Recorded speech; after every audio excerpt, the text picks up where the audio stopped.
Спасибо, спасибо. Добрый вечер, день, любое времени суток, дамы и господа. Всем привет, меня зовут Паша, и на этом канале мы говорим и обсуждаем музыку. И сегодня у нас финал этого года и третий ролик из подведения итогов прошедшего, ну уже почти 2021 года. И сегодня мы обсуждаем десятку лучших альбомов. Это, конечно, самый такой интересный, трудный, самый феноменальный топ, который точно остается в памяти надолго. И обычно по своим топам, которые я составляю для себя уже лет 6 так точно, я всегда ориентируюсь по тому, что я слушал, что мне нравилось, какие альбомы действительно заслуживали внимания. Этот год не исключение. Опять же, дисклеймер. Все мои топы — это мое личное мнение, но которое я составляю не как слушатель или фанат, а как музыкальный обзорщик, музыкальный критик, кто-то из них. Соответственно, свои позиции, почему какой-то альбом я считаю там лучшим, худшим, я всегда кое-как аргументирую, привожу свои доводы. Вы можете с ними соглашаться, можете нет, но от этого ничего не поменяется. И сегодня, так как у нас, знаете, крупная, важная премия, просто как бы Грэмми, не знаю таких, мы сегодня объявляем победителей, которые запечатаны в этих таинственных конвертах, на которых написано «Альбом года». И из них мы будем узнавать потрясающих, невероятных, умопомрачительных, бомбических победителей. И я думаю, что не будем откладывать все в долгий ящик, потому что видео и так будет длинным. Поехали. Итак, 10 место у нас занимает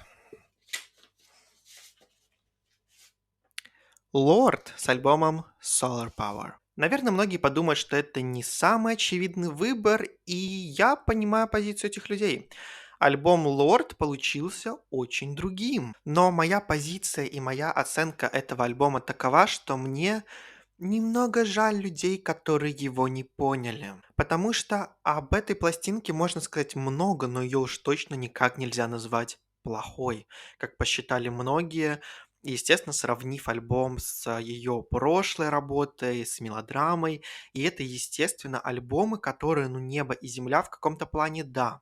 Лучше ли мелодрама? Ну, конечно, но такие альбомы, как мелодрама, пишутся у артиста обычно один раз в карьере, и такого повторить уже невозможно. И Лор сделала хороший ход, что она не пыталась что-то повторить, или как-то, опять же, проработать эту тему еще раз с новой стороны. Нет, она пошла в новое звучание, она пошла в более простое звучание, в более легкое звучание, в более счастливое звучание, и это не срезонировало у многих людей, которые были поклонниками певицы из-за альбома «Мелодрама», который более сложный, более структурный, более меланхоличный, он более такой депрессивный. И знаете, тут я считаю, что случилась плюс-минус ситуация, которая была у Ланы Дель Рей с альбомом Ultraviolence и ее следующей работой Honeymoon, когда из очень темного, очень такого терпкого, очень депрессивного альбома она ушла в более такое воздушное, возлюбленное, в более легкое звучание. И, скажем так, люди, которые в альбомах всегда ищут какую-то боль и страдания, которых обычно называют э, пиздострадальцами, они начинают очень в штыки воспринимать новый материал, но это классно. Артист не должен оставаться в каком-то одном настроении. Он всегда изучает новые грани самого себя, своего творчества, и Лорд это сделала. Да, местами альбом проседает, я согласен. Выдержал ли альбом ту оценку, которую я ему влепил в день выхода, я ему поставил 8.9? Нет, я снизил оценку до 8.0. Делает ли что-то из этого альбом плохим? Нет. Можно ли было чуть-чуть меньше Джека Антонофа на этом альбоме? Да. Но при этом Лорд выдала очень уверенную, очень взрослую работу от человека, который уже вышел из стадии подросткового максимализма и начинает больше задумываться о жизни, думать о ней шире, в более какой-то развернутой манере, и это здорово. И в целом на альбоме песни вроде The Past, Solar Power, Stoned and It's Alone, Falling Fruit, Mood Ring, они отлично звучат. Это прям супер сильные композиции, которые хочется переслушивать. Поэтому я считаю, что альбом Solar Power от Lorde вполне заслуживает свое место в десятке лучших альбомов года. И мы переходим к 9 месту. И 9 строчку занимает Chemtrails of the Country Club, Лана Дель Рей. Опять же, возможно, этот альбом воспринимался чуть-чуть более блеклым на фоне того, что до этого Лана выпустила абсолютную вышку своей карьеры, которую я уже не жду, что она когда-нибудь сможет повторить, ну потому что такое невозможно. Давайте признаем, Норман Факин Роквелл — это музыкальный шедевр. Но это не значит, что Лана стала делать плохую музыку, потому что Chemtrails Over the Country Club выдает нам вполне уверенный материал, очень интересный, опять же, в каком-то плане даже разнообразный, звучание плюс-минус продолжает тематику Норман Факин Роквелл, и мы тут снова видим много Джека Антонофа, но при этом мы на альбоме видим такие прекрасные песни, как White Dress, как Chemtrails Over the Country Club, как Yosemite, я не знаю, как правильно по-английски сказать, под Dark is Just a Game, For Free, они все звучат классно, великолепно, да, я хвастаюсь своим винилом. Лана прекрасно знает и понимает, что ее самая сильная сторона — это ее текст, ее рассуждения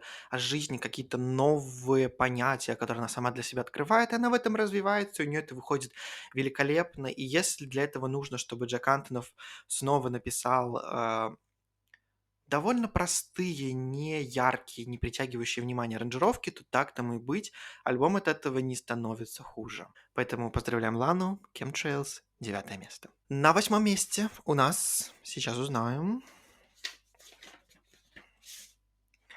Марина, An Ancient Dream in a Modern Land. Мне не понравился предыдущий альбом Марины, но вместе с этим альбомом я считаю, что она вернулась на такой свой очень понятный, яркий путь и выдала нам просто великолепный альбом. Мне кажется, она нашла опять свою музу, поэтому мы получили очень яркий, очень честный, очень откровенный альбом. В каком-то плане такие альбомы можно считать поп-шедеврами, потому что они классно звучат, она рассказывает свою тему, там хорошо продуманная концепция, прекрасно звучащие мелодии. Это альбом, в котором можно найти все: чувство, романтику, силу, кэмп, глэм, яркую тематику и продуманность альбома. В каком-то плане, наверное, можно назвать этот альбом продолжением альбома Fruit, но на абсолютно новом уровне, с новой самоосознанностью, уверенностью, принятием себя и уверенностью в том, что та тема, которую она хочет раскрыть, она раскрывает на 101%. Ну а теперь пришла пора узнать 7 место. Silk Sonic. An Evening with Silk Sonic. Как я говорил в своем обзоре на песню Leave the Door Open, которая у меня вошла в топ лучших в этом году, дуэт Андерсона Пака и Бруно Марса не мог не получиться. Это два абсолютно талантливых человека, которые сошлись вместе и решили не изобретать колесо, а сделать просто для души. Так у них и получилось. Альбом An Evening with Silk Sonic я считаю просто великолепным соулом, подкрепленным вот этими всеми мотивами 70-х. Он очень сексуальный, он очень такой душевный, местами даже эротичный. То есть это такой вот прям соул на максималках, который не пытается переизобретать себя в каком-то новом проявлении. Нет, это музыка, ориентированная вот на то звучание прошлого. Но это так вкусно звучит в их исполнении, это так здорово, это когда вот ты такое слушаешь, прям ощущается, что ты проживаешь то время, в котором я даже никогда не жил. И хоть альбом и коротковат, и вообще ближе там чуть ли не к эпишке, но все равно это потрясающая работа, которую я явно буду слушать не только в этом году, но и в следующем. Ну а теперь 6 место. Кто же у нас на 6 месте? That is Home. Сент Винсент. Мы получили еще один невероятный альбом от Сент Винсент, и теперь я могу сказать, что у нее прям дико, просто нереально сильная трилогия от ее альбома Сент Винсент, следующий Mass Seduction и теперь That is Home. Это очень концептуальный, очень глубокий альбом, на котором присутствие Джека Антонофа играет в больше плюс, чем, знаете, в такой минус или, ну, как бывает, например, у Ланы. На альбоме слышно, что оба музыканта, сама Сент Винсент и Антонов, просто отрывались, получали кайф от создания чего-то нового, каких-то интересных звучаний, создания текстов, ну, от самой Сент Винсент, создания музыкального материала. Они это делали вместе, потому что Сент Винсент тоже музыкант. И вот это полное поглощение в материал, его слышно, нам выдаются потрясающие песни, которые я не могу сказать, что работают как-то по отдельности, но как цельный альбом это невероятно сильная работа. Но у нас на повестке 5 место, и его занимает Lil Nas X с альбомом "Montero". Ну, мы это будем считать как его дебютник все таки да, и как дебютник это самая сильная работа этого года. Lil Nas X вливается в такую тусовку создателей филигранной попсы. Да, в основном я его музыку отношу к попсе, хотя да, он зачитывает рэп и хип-хоп, то есть это такое смешение жанров, и это круто, это работает, это очень точно вписывается в настроение последних лет в музыке, это вообще просто отвал всего. Lil Nas X нас в этом году развлекал примерно по той схеме, по которой в прошлом году этим занималась Dua Lipa. Это яркие визуалы, запоминающиеся клипы, интересные выступления, суперские концепции. И все это опять же подкреплено сильной, хорошей, продуманной работой, которая писалась не только для того, чтобы на радио заходить и как-то, знаете, попса, попса, попса, лишь бы играл. Нет, там Lil Nas X умудряется и в глубокие темы зайти, и про себя подумать, и это все так круто сочетается вместе, что, ну, топ-5 для этого альбома — это самое заслуженное его место. Lil Nas X абсолютно молодец. Ну что, четвертое место занимает Лана Дель Рей, Blue Bannisters. Два альбома в топ-10 за год. Лана жжет. В прошлом году у нас тоже была такая ситуация. Два альбома Тейлор Свифт входили в топ-10. В этом году у нас этим занялась Лана Дель Рей. И мало того, что Blue Bannisters вошел в топ-5, я считаю, что Blue Bannisters имеет потенциал стать одним из самых сильных альбомов Ланы Дель Рей. Это самый честный альбом во всей дискографии Ланы Дель Рей. Это первый альбом, где она стала писать свои тексты не как какой-то другой персонаж, которого она всегда представляла.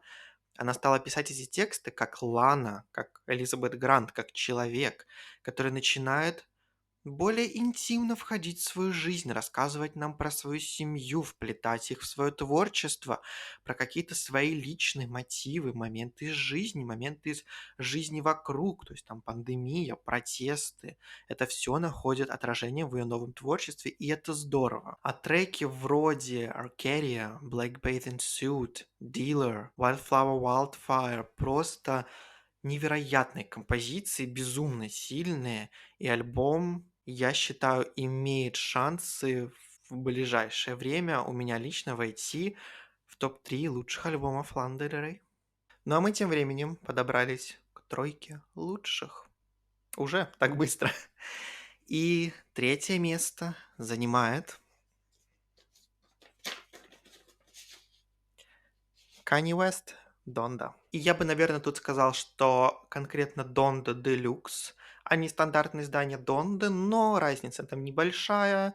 Короче, Kanye West выпустил самый дикий альбом своей карьеры, потому что альбом Donda — это целое путешествие, в котором ты поднимаешься на какие-то музыкальные высоты, падаешь в какие-то невероятные глубины, и все это в рамках одного альбома, который длится 1,5 часа.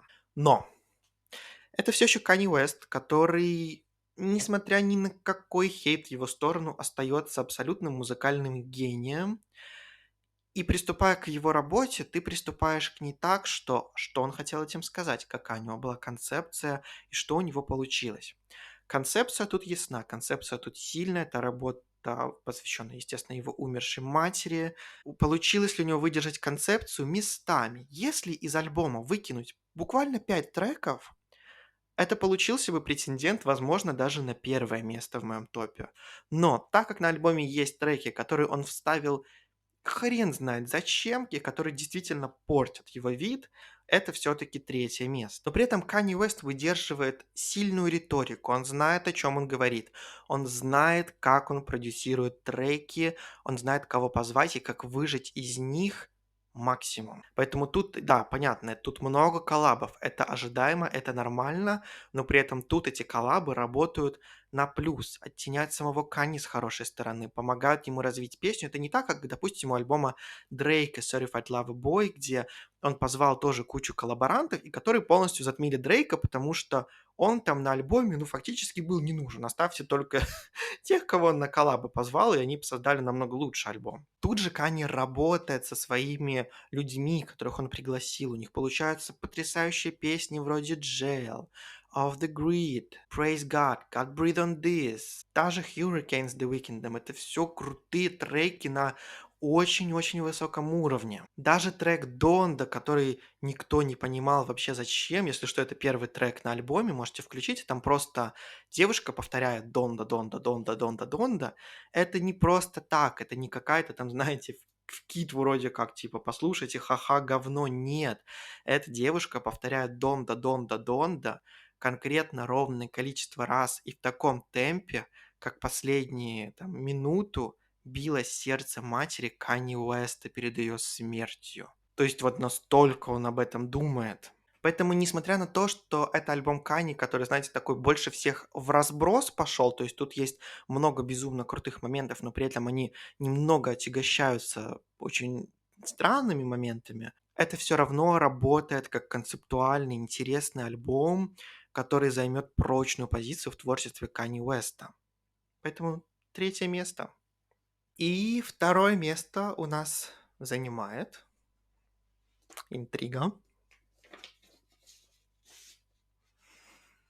Адель с альбомом "30". Естественно, это был самый ожидаемый камбэк этого года, и Адель не разочаровала, выдав нам потрясающую пластинку "30". Тут мы погружаемся с ней в глубины ее чувств, ее развода, то, как она это переживала. И примерно так же, как в случае Blue Bannister с Ланой Дель Рей, Адель тут открывается абсолютно с новой стороны. Она очень персонально подошла к созданию этого альбома и выдала нам такие тексты, которые нам открывают ранее невиданную Адель, очень уязвимую, очень слабую местами, но при этом сильную, которая готова признавать свои ошибки, работать, идти дальше, лучше, ради своего сына, которого мы тоже слышим на этом альбоме. Это что-то, что раньше было бы не видно для Адель, то есть включить там голос сына в композиции. Тут мы получаем такие сильные треки, как lead single Easy on Me, как треки прекрасные I Drink Wine, как трек Oh My God, как Strangers by Nature, Love the Game, Hold On, ну и, конечно, самая сильная песня на альбоме, которая у меня заняла второе место в топе лучших песен года, это, естественно, To Be Loved. Песня, ну, просто отвал всего по эмоциональности. Это вот, знаете, когда ее включаешь, просто вот так вот обнять и плакать под эту песню. Вот примерно такое настроение. Поэтому тут особо даже ничего не прокомментировать. У меня есть обзор на этот альбом. Адель умничка, Адель молодец. Альбом просто невероятный, потрясающий. И ждем от нее больше интересного контента, потому что, ну, промо альбома в принципе только началось. Сейчас праздники новогодние пройдут. Нас бахнут клипчиком на Oh My God и на I Drink Wine. Поэтому ждем. Ну и мы подобрались к первому месту. И хочу сказать так, что тут у меня примерно сработала логика, как и с худшими альбомами года, где я в своей памяти хочу отдать первое место человеку, который не только с одним альбомом к этому, знаете, вот пришел, и он что лучше, нет. Человеку, который последние 5 лет, да даже больше, создает такой контент и развивается так прекрасно, так хорошо и так органично, что мне хочется, чтобы вот этот альбом был конкретно первым, потому что он этого заслуживает. Он к этому очень целенаправленно, уверенно шел, с диким просто талантищем, развивая свою музыку, какие-то открывая новые грани. Поэтому я считаю, что он просто, знаете, с зубами вырвал свое первое место, потому что, возможно, если бы я не знал его творчество или как-то не разбирался, он бы даже, может, в топ-5 и не вошел, там какое-нибудь седьмое-восьмое место. Но нет, этот альбом работает просто на таком крутом уровне невероятном, что он просто, ну, обязан был победить. И первое место Call Me If You Get Lost, Тайлер, The Creator. Данный альбом стал просто апофеозом творчества Тайлера, естественно, основываясь на его предыдущих двух просто потрясающих работах, это Eager и Flower Boy. Этот альбом настолько удивительно динамичный в своей такой легкой хаотичности. Он такой веселый, яркий, он интересный, его хочется слушать. И в рамках удивительно креативного таланта Тайлера это смешение жанров, которые он тут намешал, вообще всего, работает так органично и так удивительно, что просто, невозможно пропустить мимо такую крутую работу. Даже наоборот, такое вот, знаете, сливание, смесь жанров он использует для того, чтобы укрепить свою музыку, свои позиции и еще сильнее раскрыть свой талант артиста. Потому что, в принципе, этот альбом мог звучать и как микстейп, но то, что его выкрутили в рамки большого, крупного студийного альбома, это только еще больше респекта доставляет самому Тайлеру и команду, с которой он работает. Поэтому все, что я могу сказать, это то, что я очень им горжусь, я очень за него рад. Я считаю, что этот альбом абсолютно заслуживает всех тех почестей, которые ему там дали критики, и уж точно этот альбом заслуживает остаться в моем топе как лучший альбом 2021 года. Браво, Тайлер, просто невероятный умничка. Ну и как-то вот так мы с вами подобрались к финалу. Это мой топ-10 лучших альбомов года. Печатную версию я оставлю в своем телеграм-канале Showbiz. Заходите, подписывайтесь, оставайтесь, там здорово. И, конечно же, главный вопрос это к вам. Расскажите про свои лучшие альбомы года. Какие вам понравились больше всего, что вы в них нашли интересного. Жду очень сильно ваших комментариев, потому что это самое-самое важное и интересное, знаете, диалог между нами. Ну и так как это последний ролик в этом году, то, конечно, мне хочется пожелать вам хороших праздников, всех с наступающим Новым годом. Надеюсь, что этот год, несмотря на, опять же, все трудности, был не таким херовым, как прошлые, и что, мы надеемся, что следующий будет немножко опять получше, и как-то, знаете, выкарабкаемся. Я желаю вам всем хорошей музыки, чистых чартов, интересных артистов, много свободного времени, чтобы слушать музыку, и чтобы вы ей абсолютно невероятно наслаждались. Я считаю, что этот год для музыки тоже выдался хорошим, даже вот смотря на топ-десяточку, все прямо здорово у нас. И следующий год явно будет не хуже, потому что, скажу вам по секрету, в первые 2 месяца 2022 года будет камбэк Бейонсе и Гарри Стайлза. Но у меня на сегодня все. Увидимся с вами в следующем году. Спасибо, что остаетесь со мной. Спасибо тем, кто подписался. Мой канал вырос в 2 раза в этом году. Вы здоровские. Спасибо вам большое. На сегодня у меня все.